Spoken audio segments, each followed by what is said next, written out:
So if you've not subscribed, please click on that subscribe button. Like, I'm begging you. See, I'm drained, but I'm still begging you, please, help me to subscribe on that click on that subscribe button. Anyway, and you can also turn on the notification bell, like the bell icon right beside the subscribe icon. So please click on it. And yeah, so my name is Antoinette Oguma. I film on faith, lifestyle, and medical school, and a little bit of movie reviews. I know I always say a little bit because I haven't done much anyway. So yeah, in this video I'll be doing a review on the movie Abattoir. So I actually listened to like the pronunciation on dictionary, on Google, and on YouTube. Now I still didn't get it. I can't get it because they are saying Abattoir. Anyway, so I had a couple of things that I wrote down, but before that, let me like gist you guys the whole story of the movie. Anyway, I don't want to gist you the whole thing so that you can have some teaser when you are watching it and get the fun parts and all those things, but I'll just be helping you. Anyway,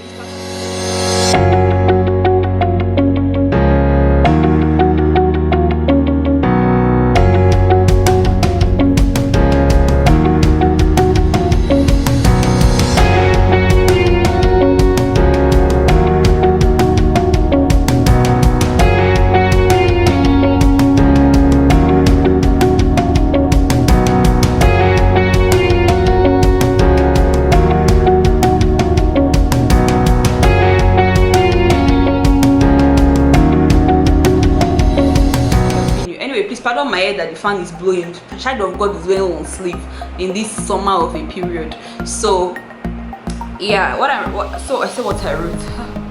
Anyway, so Abattoir, the movie, is about a guy named what's his name again? Wait. Martins, God bless you. Martins Durosonya, I think it's Durosonya. Yes, now I got it. Martins Durosonya, and he's a teenage guy in secondary school that lost his mom. You'll find out the reason why. Obviously, I cannot even pass the reason why, but he lost his mom to his, I don't want to say to his dad, but yeah, that's it, because his dad like sacrificed her on the corridors of power.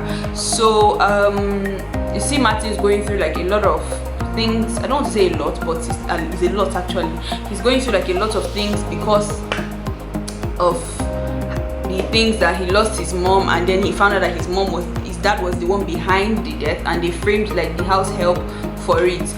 However, that's not the fact. The fact that anyway, that's the reason why he's going through a lot of things. That's one reason, but there are a lot of other reasons that we are yet to unravel, because the movie now should be in we should be having episode 4 this Sunday. As of time you're watching this video now, episode 4 have come aside. So in this video I'll be doing like a wrap up of like episode 1 to 3, what it is about, so that from next week I can, you know, give a reaction or all of those things, and then an expectation of episode 5 and those things. So yeah, Abattoir, whatever it's pronounced as, please. So yeah, from one of the things that I wrote here, so I wrote a couple of things that I would like to discuss on this thing. So first of all, there was a part that struck me in the movie when Martin's being disrupted. His classmate now tried to talk to him like, oh, Martins, I know you are going through a crisis and all of those things, and I think Jesus can help you because he helped me out and all those things. And then he now had this one friend that I can't remember his name now, but the friend came to him, and the friend the friend came to him, and the friend said him too is going through a crisis, and he was like, okay, what is your crisis? Like, tell me your own story. And the friend was like, my dad is a pastor, and my dad thinks that every good voice should be sentenced to the choir. I cannot forget that thing, sentenced to the choir. Like, he's the ideal stereotype of what people used to say that pastor children are bad past, that kind of thing. So he feels like being in the choir is a sentence, like you must be there. And his reasons were when he has to, like, all the Gucci belts, all the Nike 420s, I don't know shoes, okay, but he was like, Nike one thing that he has bought, the choir robe is going to cover everything. And I was like, is that his problem? Anyway, that's like a side gist. But he had this friend that, thank God for Jesus, that they separated him from his father. Like, his father separated him and took him to like a pastor that he grew up with, and that was how he got to know Christ. Anyway, I think that I'm giving people this story in bits and patches that even myself they don't understand. So when you watch the movie, you will get it. So one of the things that I wrote here was Martins was a different, as in Martin's friend was a different case entirely. And from his story, it seemed like, because I think we only got like two parts of that friend, but from, or three I think, but from what I got there, I feel like his father is just like, he cares more about his spiritual life than his general life, which shouldn't be so. I feel like, I'm not a parent, I'm going to put it out there, I'm not a parent, I'm not married, please.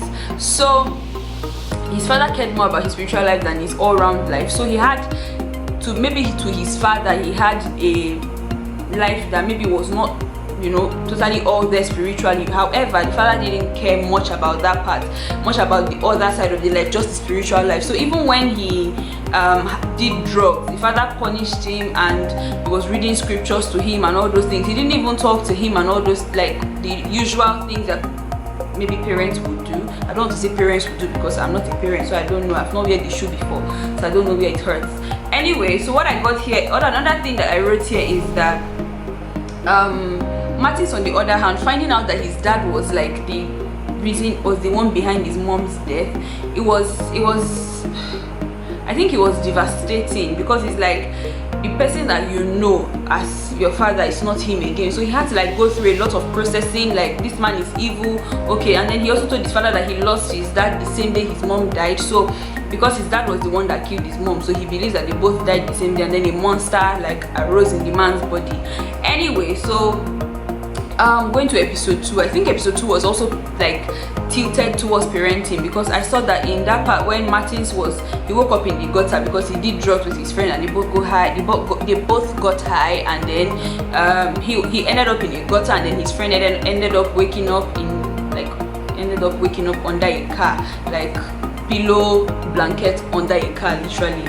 So and Martin's father, when he was summoned to the school, that okay, your son was found sleeping in a gutter and all those things, what Martin's father said was he was reluctant. He didn't sound like it was a major thing to the teacher. Like, even when the teacher was saying something, so the teacher was like, it was not, he wasn't sounding like it was a big issue. It sounded like okay, like, you know, when, you know, the kind of thing, like when some people, when your parents is like the PTA chairman, you feel like you can mess up in school and get away with it, that kind of thing. That's how it felt.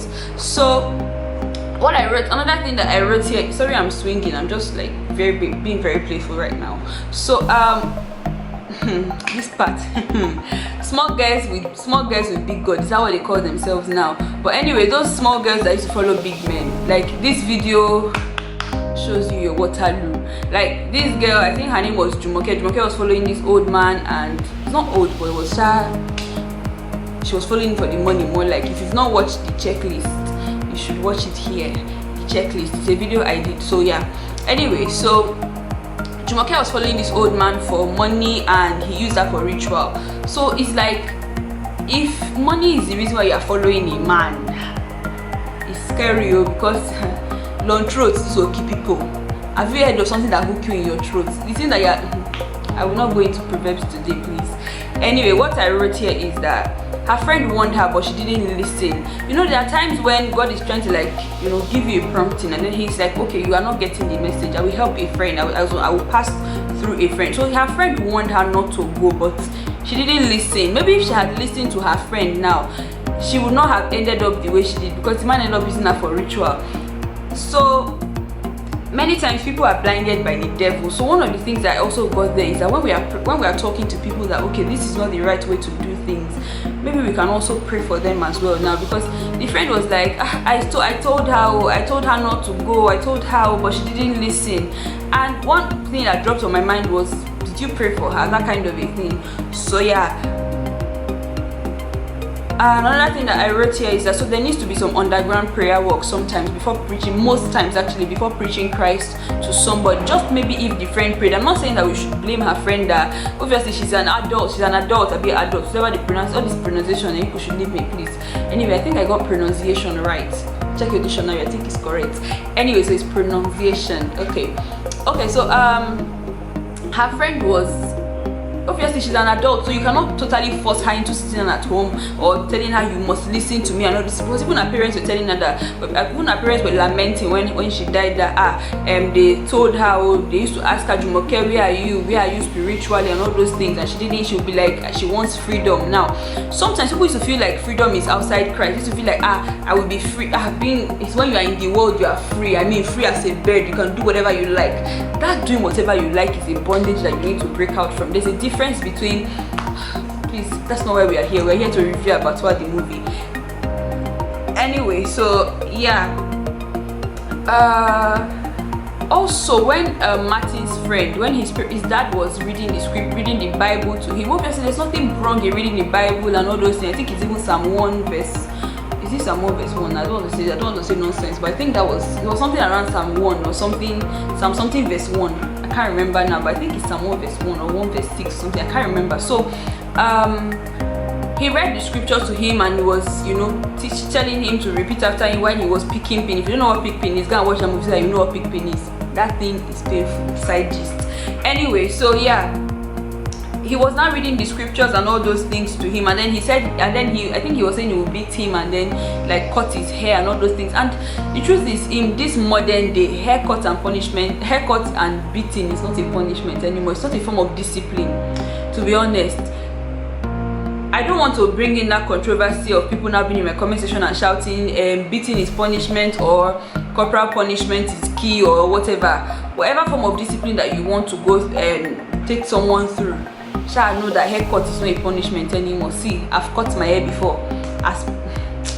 I don't want to call it punishment, but I went to a boarding school that used to force somebody to know where you carry your hair is still high, like to this level of this weave on, and then principal will catch you and barb it, like help you to scrape everything.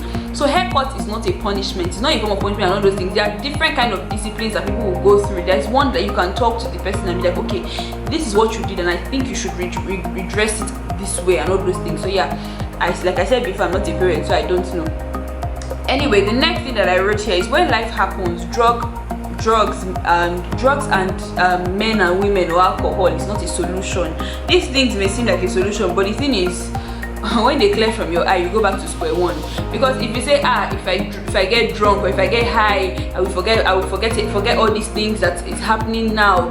Obviously, when Martinez found out that his father was the one who killed his mom, I think he now went to start doing drugs and alcohol, and it didn't work out because it's not a solution.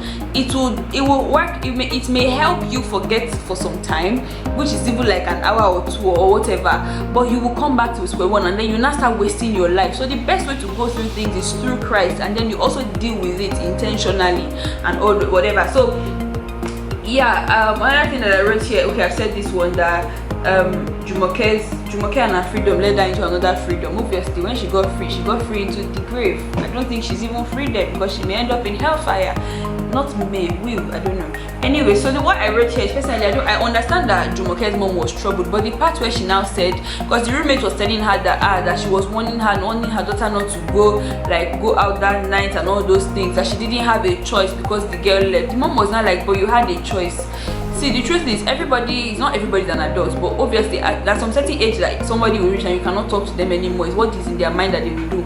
Now for me, I came to this country when I was, how old was I? I think I just clocked 16. I just clocked 16, and then 3 months later I came to this country. So at that point in time, obviously I didn't come with family. It was now left alone for me to choose and decide the kind of life that I wanted to live, and thank God helped me, so I did not live bad life. Anyway, I'm not living a bad life. So it's like people have, it's a choice that people would make. So you cannot now start blaming her roommate. I understand that the woman was going through something, but you cannot now start blaming the roommate and saying that she had a choice. Okay, what came to my head was when the woman said she had a choice, I thought she was going to say you had a choice that you could have called us and told us, but that was not it. The woman was like, you had a choice, you could have stopped her. Obviously, how, please, how?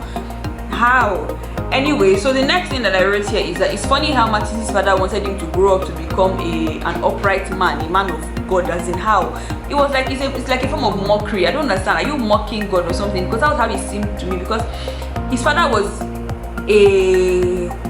I don't want to call him a blood money ritualist, but that's what he is anyway. So his father was a blood money ritualist, and then the father was telling his friend that he wants him to grow up right and all those things. And so the Martins grew up. he grew up right, okay, like he grew up in Christ, but everything still did not seem right, because he wants the boy to grow up right, but he's still calling the boy spiritually to come back home and take over from like his level of power. Anyway, that's episode 3, and I will talk about it very shortly. So the next thing I wrote here is that, so also I think he wants to, in episode 2 I was thinking that he wanted to use Martins to do ritual, but then I found out that, okay, because I've watched episode 3, so I'll just give you guys a spoiler. So I found out that in episode 3 he actually did not want to use Martins to do ritual. He wanted Martins to take over like his position in the cult, so that he could move to the next position, because he wanted to now move like from a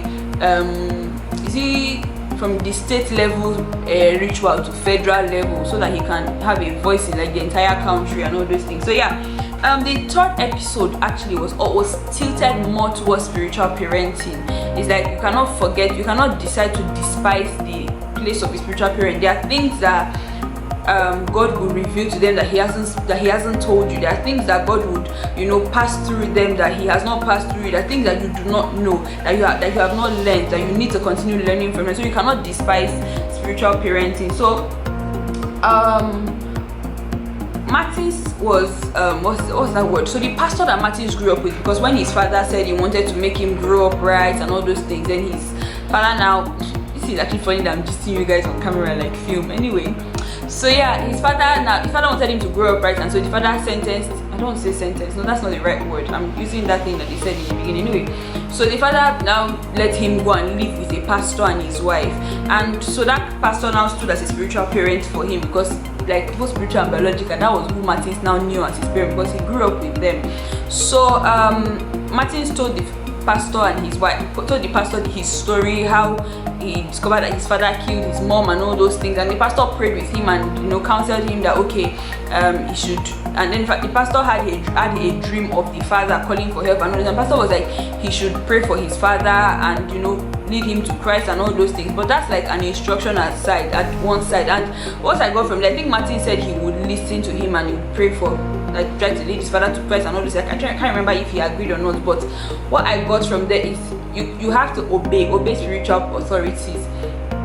So yeah, I have a couple of things that I wrote here, and one of the things is that when Martins was at the ending of episode 3, we're almost at the end of this video anyway. So when Martins was in episode 3, when Martins' father was calling him to come back home, at that point he got revealed to Martins' spiritual father, and he started praying, and Martin started praying as well. So like I was saying, that there are some battles that you cannot fight alone, that you need people to help you with, and who better to help you than a spiritual parent? Because it's like these people are the ones that have trained you, they're the ones that put into you something, and then they're now joining you to fight the battle together. So yeah, with that I think comes the end of this video. If you've watched Abattoir, please, Abattoir, if you don't watch and let me see you in the comment section what you think. How do you think the movie is like? Anyway, for me, I think it's a worthy watch, because it has like lessons. Obviously it's a Mount Zion movie, it's a Christian movie, and like I said before, if you want to watch film that don't have sense and you don't want to learn anything, or you want to be looking at the camera settings and all those, anyway, one of the things I also learned in Abattoir, like I also noticed in Abattoir, was the fact that they had like, I feel like it was very, very well scripted. Even the scenes and all those things, it was very, very, all the effect of you're seeing the man as a ritualist. When the man will come, ooh, okay, sorry, but when the man will come and scare Martins, it was also like a shock sort of. So I feel like is it effects they call it now, whatever, but it was shot very, very well, nice and all those things. So yeah, with that we've come to the end of this video. Give this video a thumbs up if you want to see more movie reviews, and let me know if you've watched Abattoir the movie, what you think. Why am I calling Abattoir the movie anyway? It sounds like Abattoir. Anyway, if you've watched Abattoir, let me just see you in the comment section what you think. Are you going to watch it after this? Let me know. Let's interact in the comment section. Thank you guys for watching and staying tuned. If you haven't subscribed at this point, am I your enemy? If not, please subscribe, and I'll see you guys in my next video. Thank you so much for watching. Bye.